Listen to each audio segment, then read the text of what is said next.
천석이와 다섯 형제. 옛날에 늦도록 아이가 없는 집에서 불공을 들여서 아들 하나를 낳았어. 그런데 얘가 글쎄 7살이 되도록 말도 못하고 똥오줌도 못 가리네. 갓난아기처럼 누워서 어머니 젖만 먹고 산단 말이야. 아버지 어머니는 이게 사람 노릇이나 할까 하고 걱정이 태산 같았지. 그런데 8살이 되니까 얘가 갑자기 벌떡 일어나서 막 돌아다녀. 말도 술술 잘하고 말이야. 그러더니 점점 나이를 먹을수록 힘이 장사가 돼가더래. 쌀 한 가마를 한 손으로 번쩍 들고 아른드리 나무도 도끼질 한 번에 훌쩍 쓰러뜨리지. 15살쯤 되어서는 아무도 당할 사람이 없을 만큼 힘이 세어졌어. 하루는 어머니가 너 그 힘 뒀다 어디에 쓰련? 조밭에 씨 뿌릴 때가 됐는데 조나 심지 않고 했단 말이야.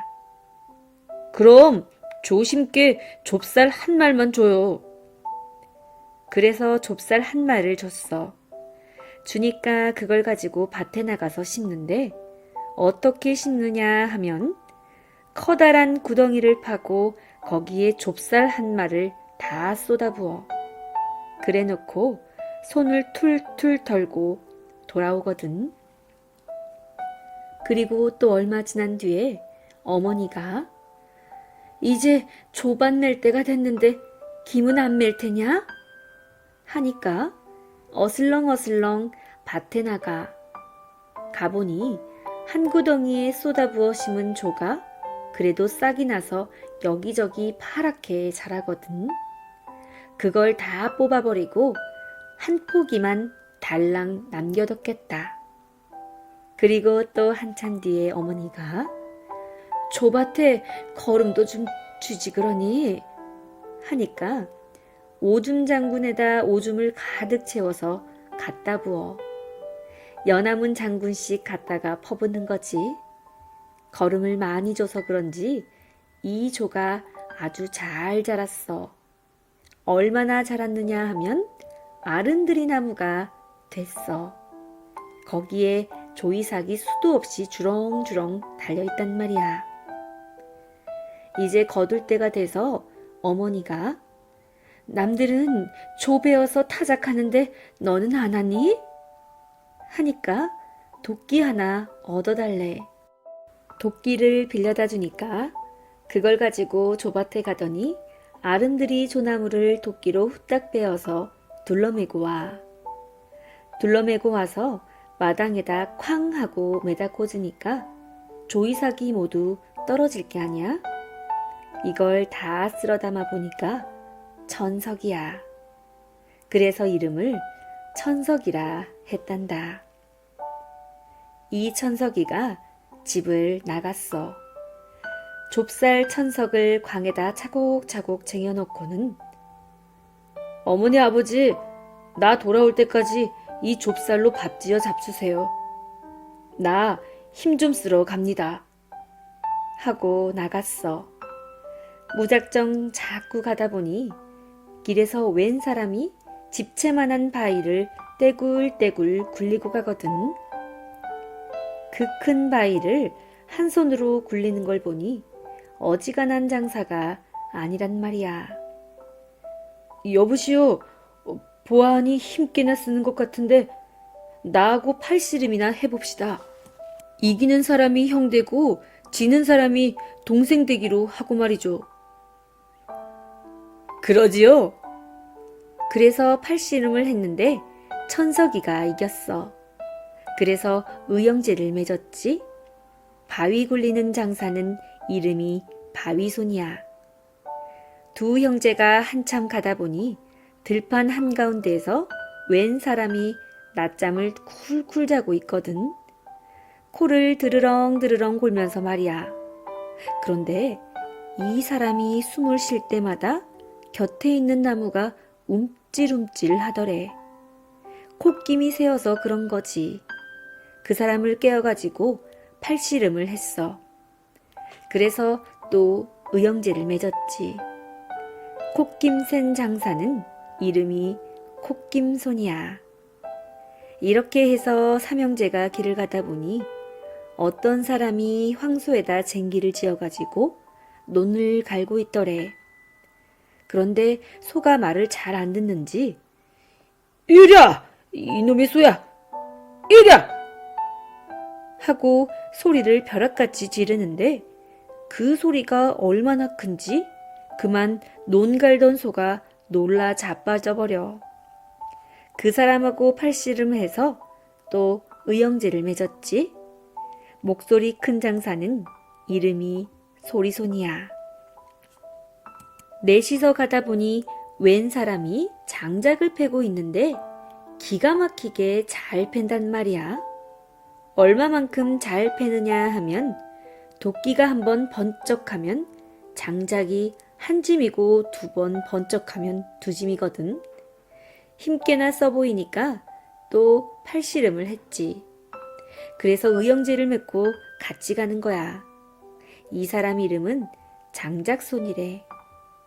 5 형제가 가다 보니 이번에는 웬 사람이 배를 만드는데 똑딱하면 배 한 척 나오고 똑딱하면 배 한 척 나오고 그러더래. 그래서 이름이 똑딱손이야. 이 사람하고도 의형제를 맺어서 이제 6형제가 되었단 말이지. 6형제가 산골짜기로 자꾸 들어가다 보니 조그마한 오두막이 보이거든. 우리 다리도 아픈데 저기서 쉬어가자 하고 오두막에 들어갔어. 가보니 아무도 없어.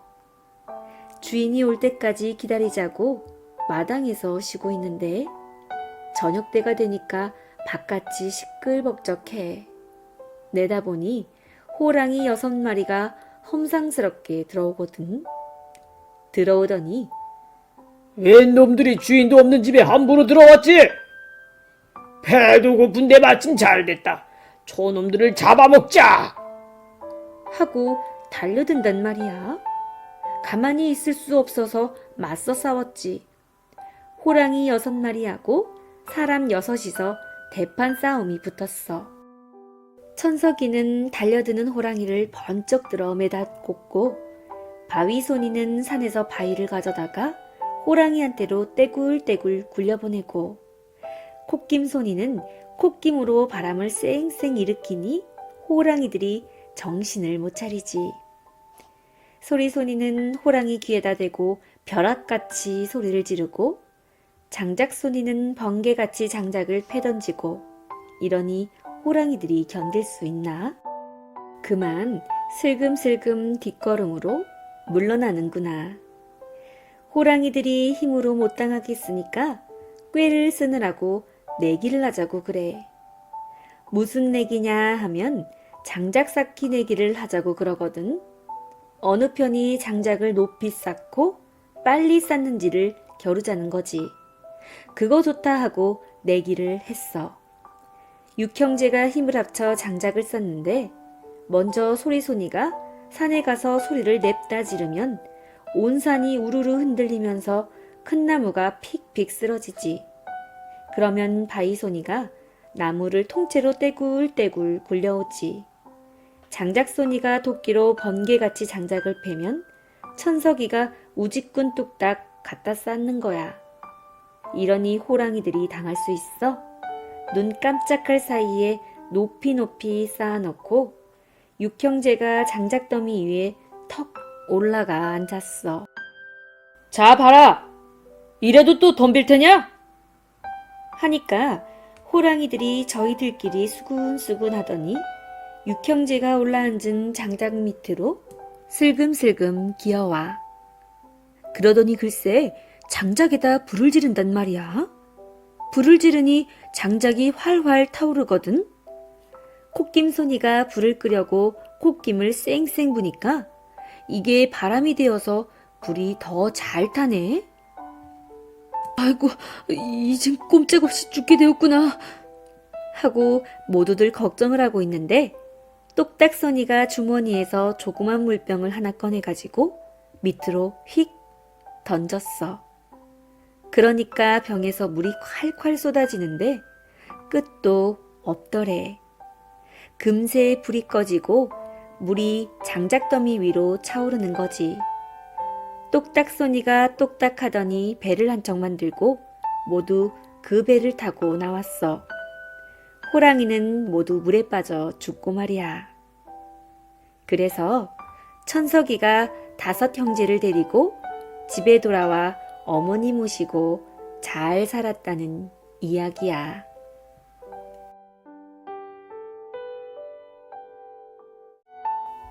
불씨 꺼트린 며느리. 옛날에는 집집마다 불씨를 아주 귀하게 간수했대. 요새처럼 성량이 흔하지 않아서 그러기도 했지만 어떤 일에나 정성을 다한다는 뜻도 있었지. 불씨를 어떻게 간수하느냐 하면 아궁이에 깊숙이 불인 거를 넣고 재를 두껍게 덮어서 다독거려 놓는 거야. 그러면 밤새 불이 꺼지지 않고 살아있지. 아침에 아궁이재를 해치면 불인 거래 불이 벌겋게 남아있단 말이야. 거기에 지피나 삭정이로 불을 당겨서 쓰곤 했지. 어느 집에서나 불씨를 오래 꺼뜨리지 않고 간수하는 것은 큰 자랑으로 여겼어. 그만큼 정성을 들였다는 뜻이 되니까. 만약에 불씨를 꺼뜨리면 아침밥을 굶어야 했단다. 왜 그런고 하니 불씨가 없으면 이웃집에 가서 불을 얻어와야 하는데 이른 아침에는 아무도 불씨를 빌려주지 않는 풍습이 있었단다. 어느 집에 며느리가 새로 들어왔어. 혼례를 다 치른 다음에 시어머니가 며느리를 불러서 단단히 일렀어. 이제부터는 내가 불씨를 맡아서 간수해라. 이 불씨는 지금까지 7대를 내려온 불씨란다. 그러니 꺼트리지 않도록 조심해야 한다. 며느리는 그날부터 정성 들여 불씨를 간수했어. 7대를 내려온 불씨라고 하니 자기가 꺼트렸다가는 그런 망신이 없겠거든. 조상님 뵐 낯도 없고 말이야. 저녁 때가 되면 아궁이에 이글이글 타는 불인 거를 넣고 재를 덮어 아기 재우듯이 다독다독 두드렸지. 아침에 눈을 뜨면 아궁이부터 헤집어서 불씨가 살아있나 보는 거야. 불씨가 빤하게 살아있으면 후유하고 마음을 놓는 거지. 이렇게 이틀을 무사히 보냈어. 그런데 사흘째 되는 날 새벽같이 아궁이에 가보니 불씨가 꺼져버렸어. 며느리는 눈앞이 아득해지지. 어쩌냐기에 그렇게나 정성 들여 묻어놓은 불씨가 어이없게도 밤새 꺼져버렸으니 말이야. 정신을 차리고 가만히 살펴보니 글쎄 누가 아궁이에다 물을 듬뿍 뿌려놨어. 물을 뿌려놓았으니 불씨가 살아있을 리 있나? 7대를 내려오는 불씨를 꺼트려 놓았으니 집안이 발칵 뒤집혔지. 시어머니는 화가 머리끝까지 나서 길길이 뛰는구나. 시집 온 지 사흘 만에 7대를 내려오는 불씨를 꺼트렸으니 이런 망신이 어디 있느냐. 너는 우리 집 며느리 될 자격 없으니 당장 나가거라. 불씨 한번 꺼트렸다고 며느리를 쫓아내는 법이 어디 있어? 그것도 누가 일부러 물을 뿌려서 그렇게 된 건데 말이야. 하지만 옛날에는 시어머니가 나가라면 나가야지 별수가 없었단다. 당장 쫓겨날 판인데 시아버지가 나서서 말려주었어. 불씨 꺼트린 것이 잘못이긴 하지만 어찌 불이 사람보다 귀하겠느냐. 이제부터 조심하도록 해라. 이렇게 해서 겨우 쫓겨나지는 않았지만 며느리는 망신살이 뻗쳤지. 시어머니 눈밖에 난 것은 말할 것도 없고 이웃사람 보기에도 부끄럽게 되었단 말이야. 며느리는 억울하고 분해서 어떻게 해서든지 아궁이에 물을 뿌린 사람을 찾아내겠다고 단단히 별렀어. 그날 밤에 며느리는 아궁이에 불씨를 묻어놓고 부엌문 뒤에 숨어서 지켜보았어. 또 누가 밤새 물을 뿌리러 올까봐 그러는 거지. 그런데 밤이 이슥하도록 아무도 오지 않더래. 오늘은 아무 일 없나 보다 하고 그냥 방에 들어가서 잤어. 그런데 아침에 아궁이에 나가보니 글쎄 또 누가 물을 뿌려 불을 꺼트려 놓았지 뭐야.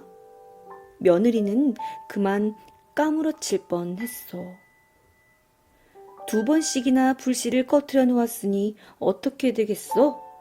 시어머니는 이제 못 참겠다고 당장 나가라고 소리를 질러. 이번에도 시아버지가 나서서 쫓겨나는 것은 겨우 면했지. 너도 불씨를 꺼트리고 싶어서 그랬겠느냐? 하지만 또 한 번 불씨를 꺼트렸다가는 나도 어쩔 수 없으니 마음을 단단히 먹도록 해라. 시아버지 덕분에 고비는 넘겼지만 생각할수록 분하고 원통하단 말이야. 누가 일부러 자기를 골려주려고 마음먹지 않은 다음에야 이럴 수가 있겠어? 며느리는 무슨 일이 있어도 불씨 꺼트린 사람을 찾아내고야 말겠다고 벼르고 별렀어. 이웃집에서 불을 얻어다가 아궁이에 묻어놓고 그날 밤에 며느리는 잠을 안 자고 지켰어. 부엌문 뒤에 숨어서 밤새 지켜보았지. 밤이 이슥하도록 아무도 나타나지 않더래. 새벽 첫 딸기 울 때까지도 아무 일이 없더란다. 그런데 새벽 딸기 2번째 울 때쯤 되니까 시커먼 것이 살금살금 나타나 아궁이 쪽으로 가지 않겠어? 가만히 보니까 조그만 사내아이더래. 사내아이는 아궁이 앞에 가더니 다짜고짜 아궁이에다 오줌을 누는 거야. 아, 여태 저 녀석이 새벽마다 아궁이에 오줌을 누워서 불씨를 꺼뜨렸군. 며느리는 잽싸게 뛰어가 아이를 붙잡으려고 했어. 그런데 아이는 그 사이에 눈치를 채고 막 달아나. 계속 거라! 며느리가 소리를 지르며 쫓아가니까 아이는 쪼르르 뒷산으로 달아나. 자꾸 따라갔지. 숲속으로 들어가. 또 따라갔지. 바위 뒤에 숨어. 바위 뒤로 돌아갔지. 그러다가 붙잡았어. 아이를 붙잡아서 정신없이 집에 돌아와 보니 글쎄 그게 아이가 아니고 커다란 산삼이더래. 산삼이 오래 묵으면 아이로 둔갑도 하고 그러거든. 이것은 틀림없이 산신령님이 내리신 선물이다. 불씨를 7대나 지켜온 정성을 갸륵하게 여겨서 보내신 것이로구나. 우리 며느리가 아니었으면 이 귀한 것을 얻지 못할 뻔했구나. 집안 사람들이 모두 좋아하고 그 뒤로 며느리를 금이야 오기야 떠받들었다는 이야기야. 시아버지 팥죽담. 팥죽 먹으면서 팥죽담 흘린 이야기 하나 할까? 팥죽담이 뭐냐고? 그야 팥죽처럼 끈적끈적 줄줄 흐르는 땀이 팥죽담이지. 옛날 어느 집에 시아버지하고 며느리가 살았어.